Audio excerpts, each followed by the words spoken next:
What's up, everybody? James Duggan here with Josh Norm talking about CES 2017, and of course another CES, another arsenal of displays and monitors with new, cool, interesting things. Josh, what can we expect this year in terms of monitors? So first of all, Acer had a bunch of announcements. They're launching 240 Hertz refresh rate monitors, which is a first. So theoretically, talking about as that number gets higher, things on screen should be more fluid. If you have the hardware.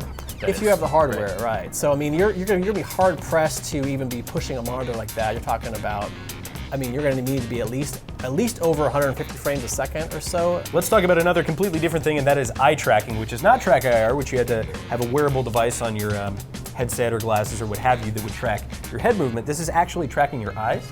Yeah, so Acer is also announcing these monitors that include Tobii eye tracking, and it's essentially just a sensor on the monitor that you don't have to wear anything at all, and it senses where your eyes are looking.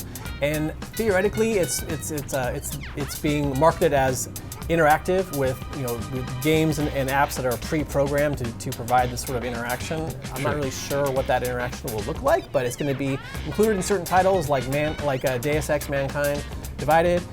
Watch Dogs 2, The Division. And then finally, we're going to talk about Quantum Dot.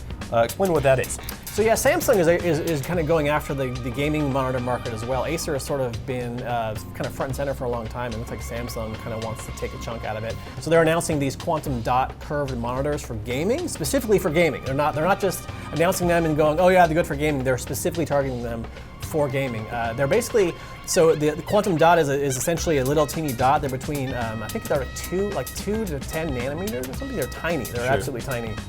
And they basically form their color by just changing color. And then, so the smaller dots are cool and the bigger dots are hot.